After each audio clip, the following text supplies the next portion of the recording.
Assalamu alaikum. Wa alaikum assalam wa rahmatullah. My name is Ali Masood Kabir. I am from Bangladesh. From Bangladesh, yes. Huzur, about the question I want to ask you that about the Mojeza, the miracles what when we read in the Surah Baqarah about the Moses that he divided the sea. That's right. And when I read the explanation, then I saw that the explanation is given according to our Jamaat, that is logical and historical like this.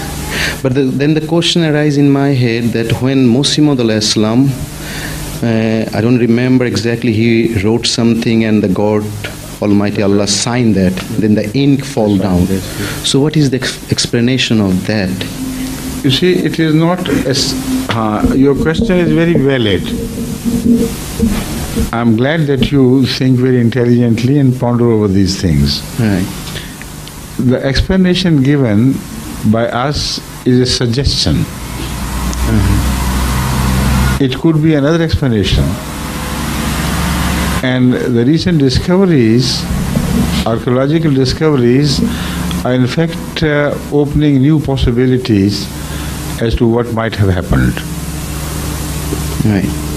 Because it is reported that about in the time of Moses, in the Mediterranean, an island erupted with such force as it sent mountain-like waves rushing towards the Mediterranean soil.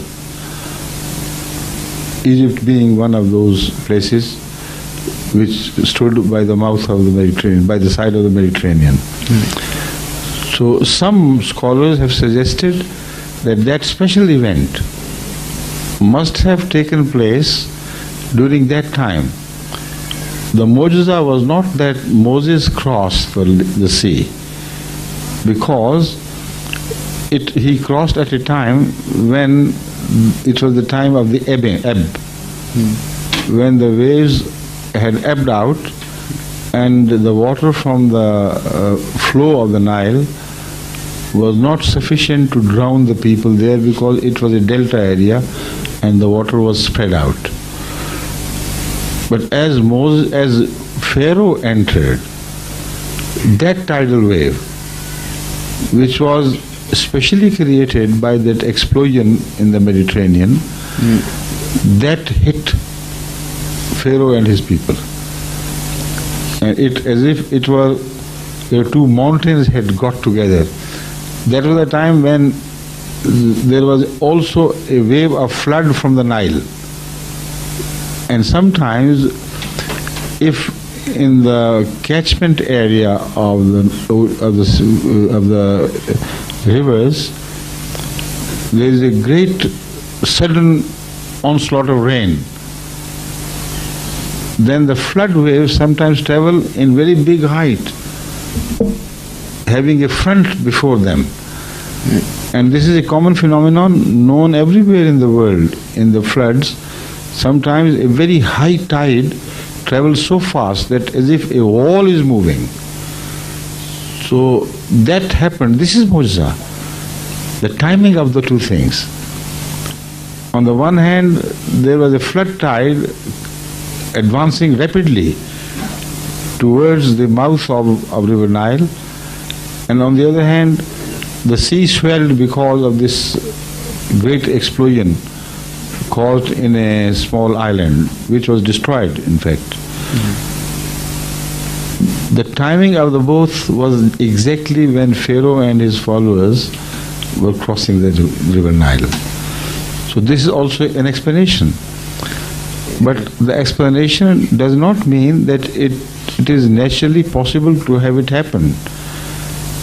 The timing, the organization, the perfect separation of the right from the wrong, while God had promised Moses that you would be saved, all these together make it a Mojeza.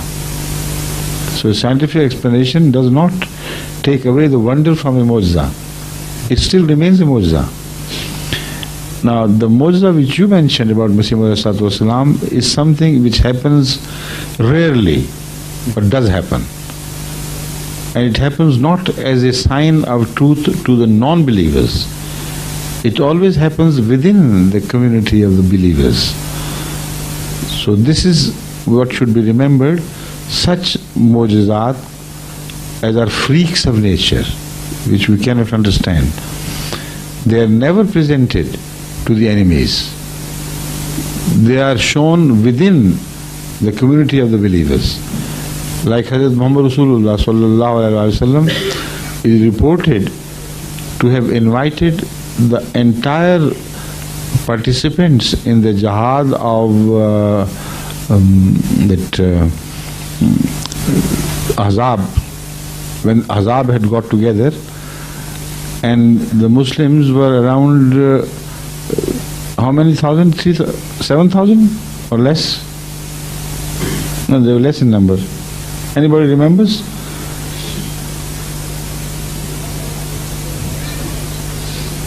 There were certainly more than the participants of an Uhud. Yeah. Because Islam had spread further by the time of Ahzab. So all who were involved in digging the channel to separate, to save the Medina territory from the invading tribes, Hazrat Rasulullah sallam was once invited during those days when hunger was striking hard at them by some devout companions of Hazrat Rasulullah sallam, whose wife had slaughtered a goat and had cooked some rice and things, and she sent her husband to Rasulullah sallam and conveyed, it was not rice, it was the bread she was cooking. She sent the message that you come along with a few. I have that much food to offer you. So Ahmad sallallahu alaihi wasallam, instead of choosing a few, he sent the word to all the people who were involved there in digging the channel, and they all thronged around the house of that lady. Naturally, she was amazed. I don't know what the number exactly was. It couldn't have been a few thousand, but it was still a large number who responded to the call and who reached in time to participate in that food. Rasulullah told her to cover the cauldron where something was cooked, good meat was cooked, and cover that we call parat, that dish where kneaded flour was kept with some cloth. And he prayed over it and said, now start cooking the bread and distributing the food. And very authentic reporters tell us that they kept on distributing the food, and neither the kneaded flour ended nor whatever was cooked of meat in the cauldron finished until everybody was fed. And when this was over, then there was enough left for the family to eat. Now, this is something which is not presented for the non-believer's eyes. Such mojizat take place only to increase the faith of those who have already believed. Because about the mojizat, such mojizat, the Holy Quran says, never have people benefited from mojizat. When have they? Pharaoh and his people, despite seeing so many mojizat, still rejected the truth, and it all happened also at the time of Jesus Christ. He is known to have shown many mojizat, but how many could he convert? 30 at most, two of which had renegated, of course. So this is the nature of mojizat. There is some mojizat are called khawariq adat. They are freak of nature.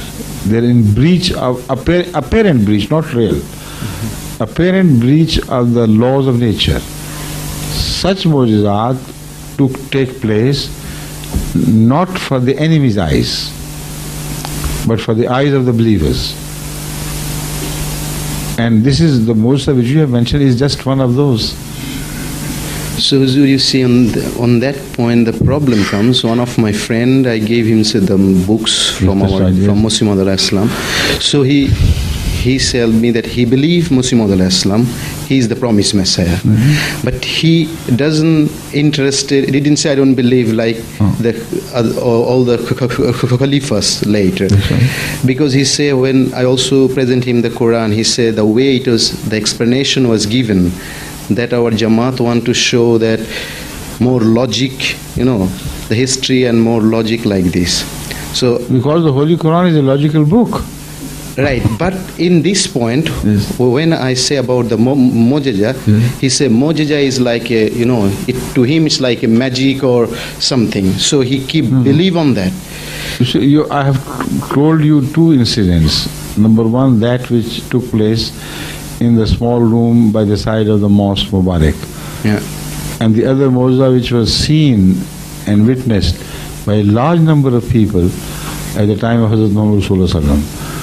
But it was not presented to the non-believers, not even quoted to them. There is not a single hadith informing us that Sahaba started telling the non-believers that this is the Mojeza, so you better accept the truth of Muhammad Sallallahu Alaihi Wasallam. So there are two different types of Mojezat. But still, it is for you to convey as best as you can. If he is not guided, it's not your responsibility. Right? Thank you. Thank you. Thank you.